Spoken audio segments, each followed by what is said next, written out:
Bonjour à tous, vous êtes bien sur Pourquoi pas Paris Sport et la vidéo athlétisme avec la performance de l'année. Alors à mes côtés, Mathieu Bixel, Luca Cortesi et Clément Gilleran. Alors pour la performance de l'année, Mathieu, qui as-tu choisi pour la performance de l'année? Alors moi pour commencer j'ai choisi un jeune américain de 20 ans, c'est Noah Lyles. Il a réalisé la meilleure performance mondiale de l'année avec un 9,88 sur 100 mètres.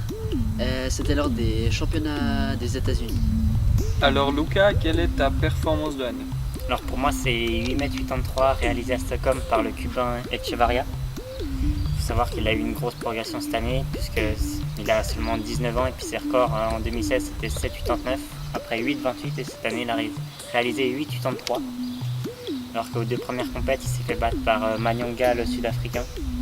Et là à Stockholm avec un vent légèrement positif qui l'a aidé dans son saut, il a réalisé 8,83 m qui est la 5e meilleure performance mondiale de tous les temps. Et la première depuis 1991 où le record du monde de Mike Powell. Est-ce qu'il avait participé au championnat du monde indoor? Ouais, il a fait médaille d'or en salle avec 8,46 m. Belle performance, mais c'est surtout les 8,83 que je retiens.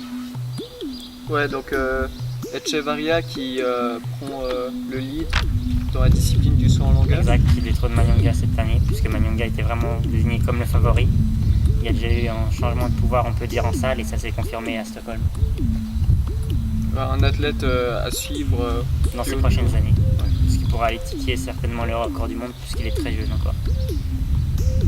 Alors Clément, quelle est pour toi la performance de l'année et le performeur de l'année? Alors pour moi c'est Abderrahmane Samba, donc c'est un jeune Qatari de 20 ans qui court le 400 mètres et là il a réalisé il y a quelques jours une performance vraiment incroyable parce qu'il a réussi 46,98, donc ce qui est la deuxième meilleure performance mondiale de tous les temps.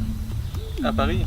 À Paris effectivement, et donc il devient le deuxième homme à descendre sous les 47 secondes sur le 400 mètres et on peut noter qu'il avait déjà réussi des très belles performances au début de la saison, mais là il s'approche vraiment du record du monde qui pourrait peut-être, pourquoi pas, battre d'ici quelques jours à Lausanne, ici.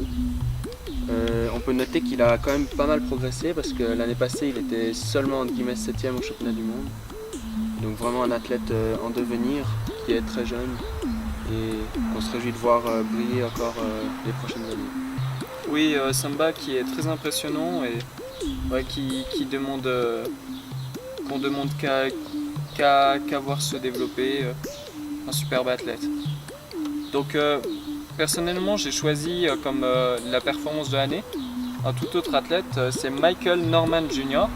Donc un athlète pas très en vue dans les médias mondiaux, mais qui réalise des performances au plus haut niveau cette année.